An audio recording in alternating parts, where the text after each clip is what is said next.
राष्ट्रपति चुनाव को लेकर बंगाल की सीएम और टीएमसी लीडर ममता बनर्जी ने विपक्षी दलों की एक बड़ी बैठक बुलाई है। इस बैठक में सपा के अध्यक्ष अखिलेश यादव, रालोद के जयंत चौधरी शामिल होंगे। हालांकि इस बैठक में बसपा शामिल नहीं हो रही है। ये बड़ी खबर आपको दे रहे हैं। ममता बनर्जी ने आज विपक्ष की दिल्ली के कॉन्स्टिट्यूशन क्लब में एक बैठक बुलाई है। बैठक में कांग्रेस, टीएमसी, नेशनल कॉन्फ्रेंस समेत कई दल शामिल होंगे।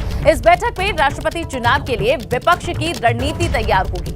राष्ट्रपति उम्मीदवार को लेकर भी मंथन किया जा सकता है। तो ये बड़ी खबर, जहां कई ऐसे मौके आए हैं जब राष्ट्रीय स्तर पर विपक्ष एकजुट होकर भाजपा से लड़ने की बात कहता है। अब देखना होगा कि राष्ट्रपति चुनाव में इस बाबत कितनी सफलता मिलती है। तो आज ये बैठक दिल्ली में होने जा रही है। अखिलेश यादव, जयंत चौधरी इस बैठक में शामिल होंगे, जबकि बसपा ने दूरी बनाई है। और चलिए अब आपको बताते हैं कि ममता का महामहिम मोर्चा क्या है।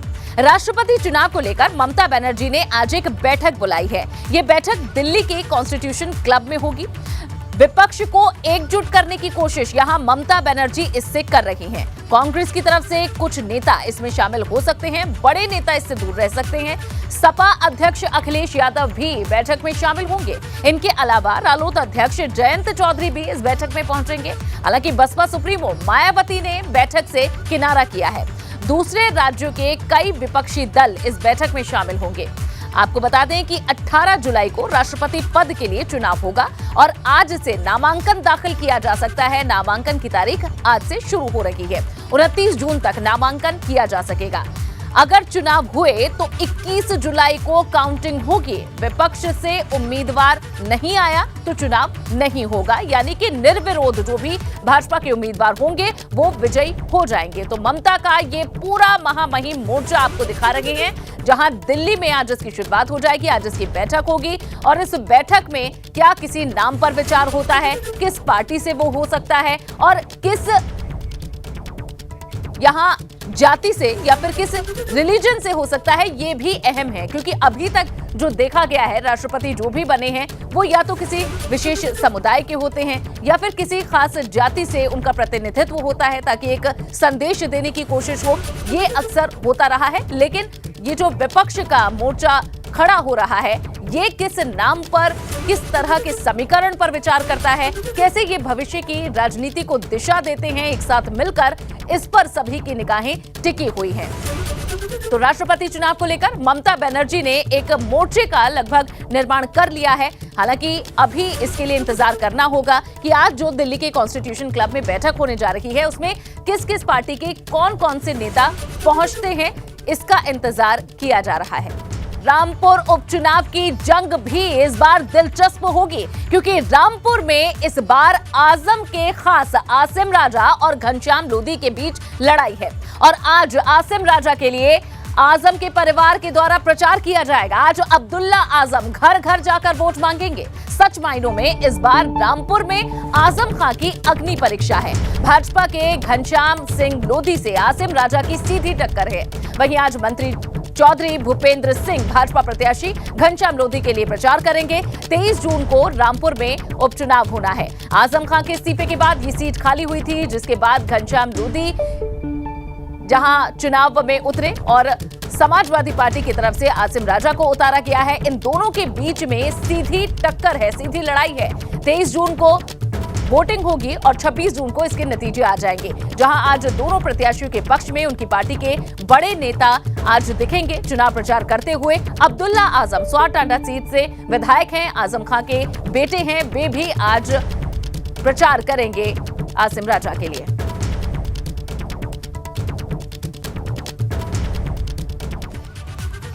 तो रामपुर में आर पार का आज मैदान खुलने वाला है और आजम का परिवार आज मैदान में दिखेगा। इस राजनीतिक घमासान के आसिम राजा के लिए प्रचार करेंगे आजम के परिवार के लोग। अब्दुल्ला आजम घर घर जाकर वोट मांगेंगे आज। और रामपुर में आजम खां की ये अग्नि परीक्षा मानी जा रही है। भाजपा के घनश्याम सिंह लोधी हैं, जिनसे आसिम राजा की सीधी टक्कर है। मंत्री चौधरी भूपेंद्र सिंह घनश्याम लोधी के लिए आज प्रचार करेंगे। 23 जून को रामपुर में उपचुनाव होने जा रहा है। आजम खां के इस्तीफे के बाद ये सीट खाली हुई, जिसके बाद अब इस पर उपचुनाव हो रहा है और इसमें आजम खां की तरफ से समर्थित उनके प्रत्याशी उतरे हैं और ऐसे में आजम खां की नाक का सवाल भी ये बनता जा रहा है। आजम खां ने साफ कहा है कि पता चलेगा इस चुनाव के बाद कि जनता अभी भी उनके कितने समर्थन में है और पूरा विश्वास उन्होंने जताया। रामपुर में कल चुनाव प्रचार के दौरान आजम खां ने नवाब खानदान पर विवादित बयान दिया था। उन्होंने उनके वंशजों पर विवादित टिप्पणी की थी। उन्होंने कहा था कि वो बस नाम के ही नवाब हैं, उन्हें 3000 वोट मिलते हैं। वहीं 27 महीने जेल में बिताने पर उन्होंने कहा कि वो लम्हा उनके लिए बेहद खतरनाक था। नवाबजादा जुल्फिकार अली खान, जिनकी औलादें अपने आप को नवाब लिखती हैं, जो 3000 वोट पाते हैं, इससे ज्यादा तो रामपुर में होंगे जितना वोट उन्हें मिला है।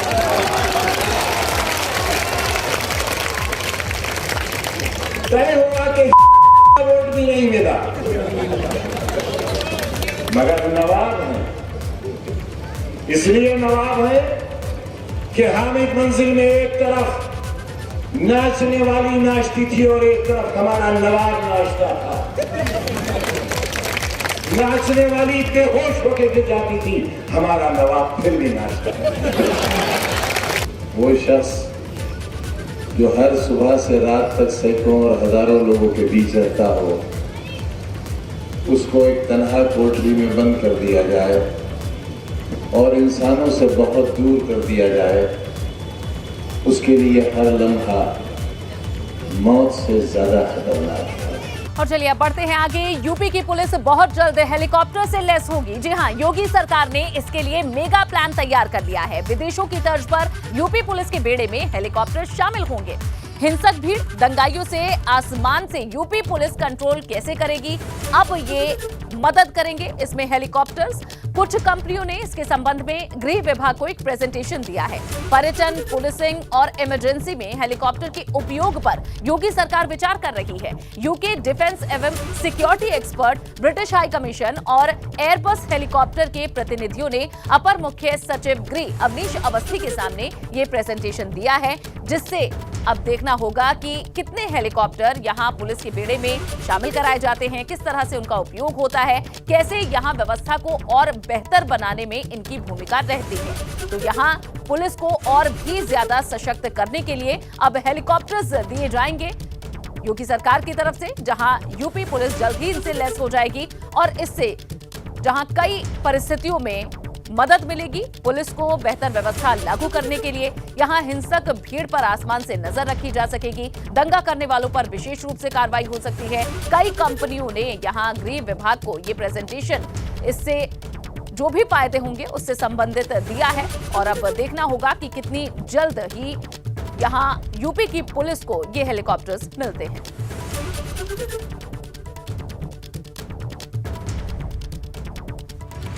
तो यूपी पुलिस जल्द ही हेलीकॉप्टर से लैस होगी। यहां पुलिस के बेड़े में हेलीकॉप्टर शामिल होंगे। हिंसक भीड़ को आसमान से कंट्रोल इससे किया जाएगा। दंगा करने वालों पर खास तौर पर कार्रवाई होगी। कई कंपनियों ने गृह विभाग को इस बाबत प्रेजेंटेशन दिया है। यहां एसीएस होम अवनीश अवस्थी के सामने ये प्रेजेंटेशन दिया गया। पर्यटन और इमरजेंसी हालात में इसका इस्तेमाल हो सकेगा, हेलीकॉप्टर्स का इस्तेमाल हो सकेगा। आपदा प्रबंधन के लिए भी प्रस्ताव मांगा गया।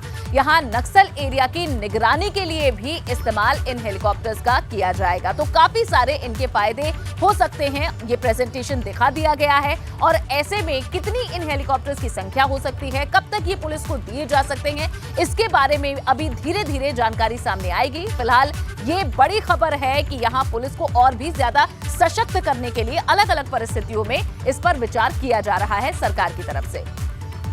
और चलिए ज्यादा जानकारी इस पर लखनऊ से हमारे संवाददाता शैलेश अरोड़ा देंगे। शैलेश, सबसे पहले बताएं कि क्यों इसकी जरूरत महसूस की गई है और कब तक ये तस्वीर साफ हो सकती है कि कितने हेलीकॉप्टर्स बेड़े में शामिल हो सकते हैं। देखिए, एयरबस कंपनी जो है उसकी तरफ से एयरबस हेलीकॉप्टर जो है उनकी तरफ से इस तरह का एक प्रेजेंटेशन जो है वो अपर मुख्य सचिव गृह के सामने दिया गया और इस हेलीकॉप्टर के इस्तेमाल के फ़ायदे बताए गए कि कैसे ये पुलिसिंग में फ़ायदेमंद हो सकता है, कैसे इमरजेंसी की सिचुएशन में, मेडिकल की सिचुएशन में, नक्सल प्रभावित अगर कोई क्षेत्र है तो उसकी निगरानी में, कोई हिंसक घटना हो रही है तो उस स्थिति में कैसे कैसे आपदा की स्थिति में कैसे इसका इस्तेमाल हो सकता है, कैसे इसके फ़ायदे हो सकते हैं, इसको लेकर पूरा एक डिटेल प्रेजेंटेशन था जो कंपनी के बिजनेस हेड डेवलपमेंट की तरफ से दिया गया एसीएस होम के सामने। और हालांकि देखिए, सोर्सेज की माने एक चीज़ और उसमें है कि जो मेडिकल से जुड़े हुए पार्ट पर बताई गई थी चीज़ें, उसमें ज़रूर ये बात चर्चा में आई कि उत्तर प्रदेश में अधिकारियों ने कहा कि हमारी मेडिकल सुविधाएं लगभग हर जगह है, कोई ऐसा इलाका नहीं है जो इससे अछूता हो, तो ऐसे में वहाँ पर शायद इसको लेकर ज़रूरत नहीं पड़ेगी। लेकिन बाकी चीज़ों पर देखिए विचार किया जाना शुरू हो चुका है और जो प्रेजेंटेशन था उसमें बताया गया कि किस तरह से इससे निगरानी की जा सकती है, पुलिसिंग को और बेहतर किया जा सकता है।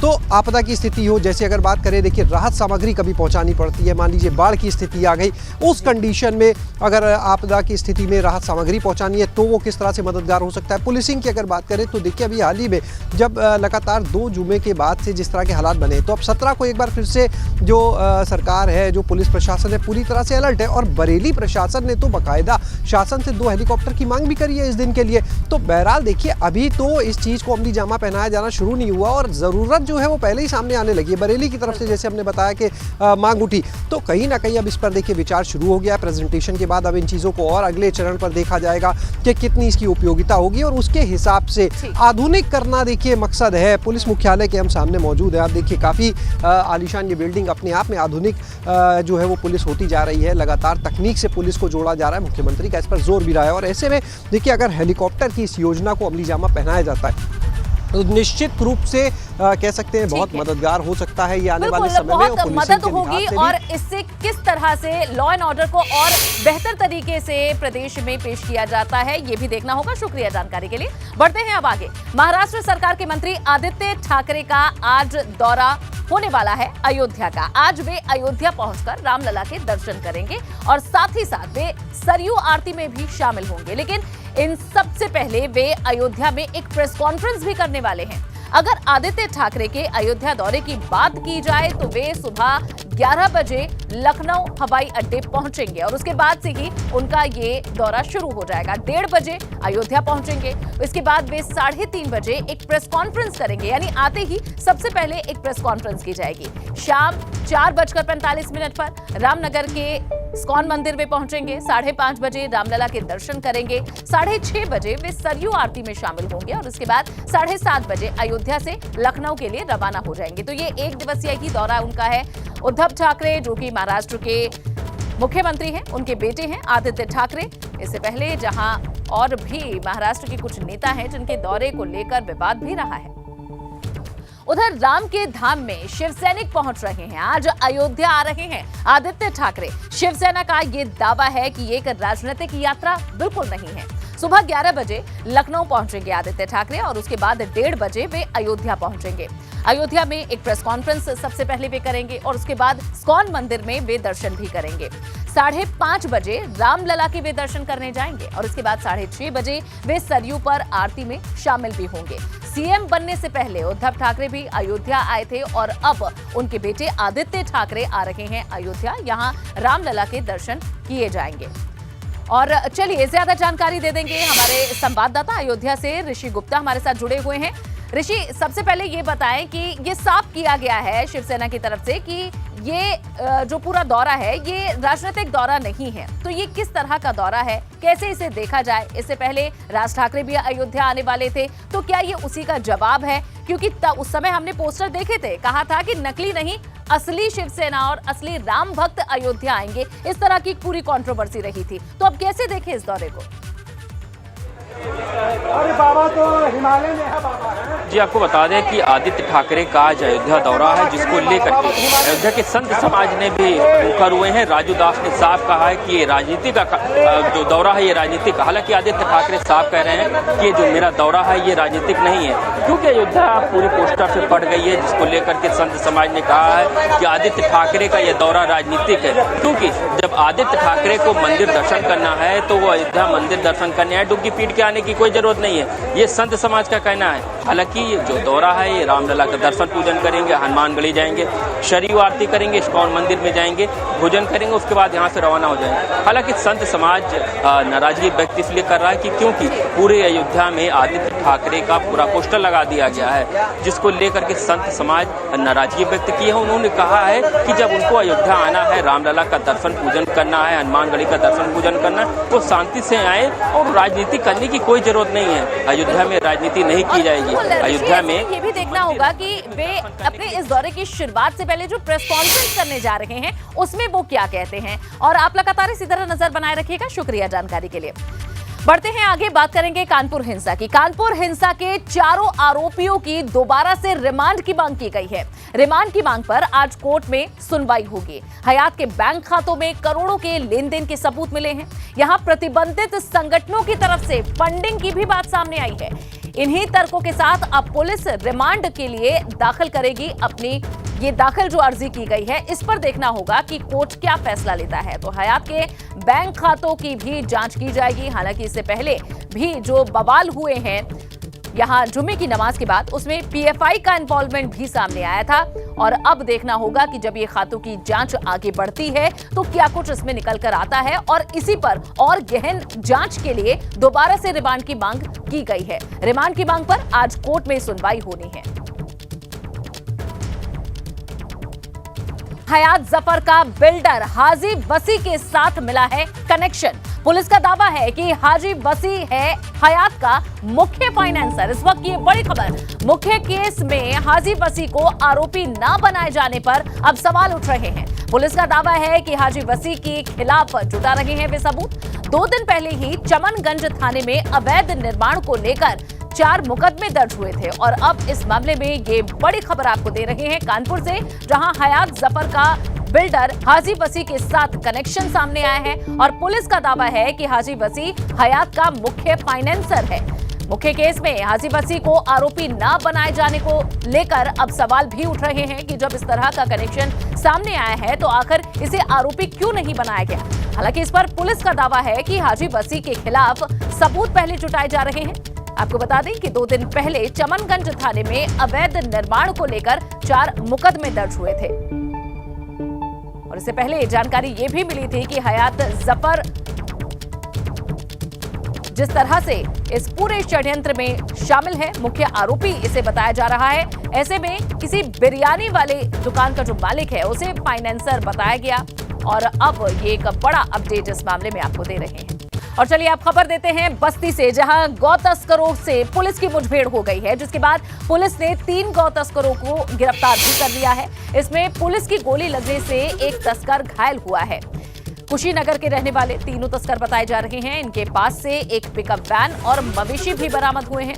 नगर थाने की पुलिस और एंटी व्हीकल टीम ने ये पूरी कार्रवाई की है। गौ तस्कर से मुठभेड़ की ये तस्वीरें, जहां इसके बाद एक शख्स घायल भी हुआ है।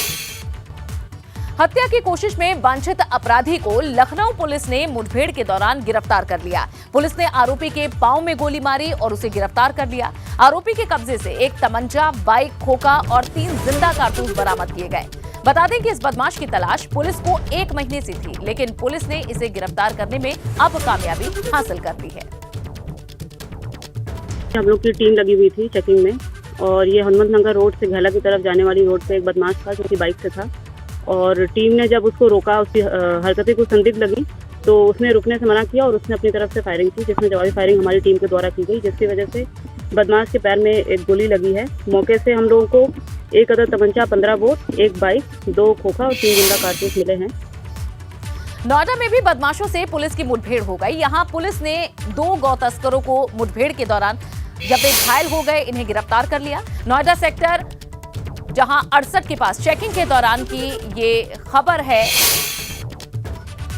और चलिए अब इस वक्त बड़ी खबर अमरोहा से देते। 4 दरोगाओं के खिलाफ मुकदमा दर्ज हुआ है। तत्कालीन प्रभारी रविंद्र कुमार सिंह पर भी एफआईआर दर्ज हुई है। चोरी की शिकायत करने पर व्यापारी को धमकाने का और मुकदमा न दर्ज करने का इन पर आरोप था। व्यापारी की दुकान में शातिर चोरों ने जहां चोरी की थी। और अब खबर आगे बढ़ेंगे, संभल से ले लेते हैं खबर, जहां चंदोसी इलाके में प्रशासन और बनियाछेद थाना पुलिस ने गैंगस्टर एक्ट के आरोपी की 34 लाख रुपए की कीमत की संपत्ति को जब्त कर लिया है। ढोल नगाड़ों के साथ पुलिस ने मजिस्ट्रेट की मौजूदगी में मुनादी कराते हुए इन संपत्तियों को जब्त किया। जान सिंह पुत्र मुंशीला, जिनकी एक संपत्ति हमारे तहसील चंदौसी जनपद संभल में स्थित थी, जिसको कुर्क करने का आदेश दिया गया था। उसी क्रम में पुलिस बल एवं राजेश टीम की मौजूदगी में वाराणसी के आईजी के सत्यनारायण ने कल गाजीपुर के नंदगंज थाने का निरीक्षण किया, जिसमें उन्होंने महिला हेल्प डेस्क, मालखाना, बैरक इत्यादि की तैयारियां देखी। इस दौरान आईजी साहब ने अपराध से संबंधित रजिस्ट्रों को भी देखा और अपराधियों के बारे में जानकारी ली। बाद में उन्होंने पब्लिक मीटिंग कर उनकी समस्याएं भी सुनी, आम लोगों की समस्याएं सुनी और समाधान के जरूरी दिशा निर्देश भी दिए।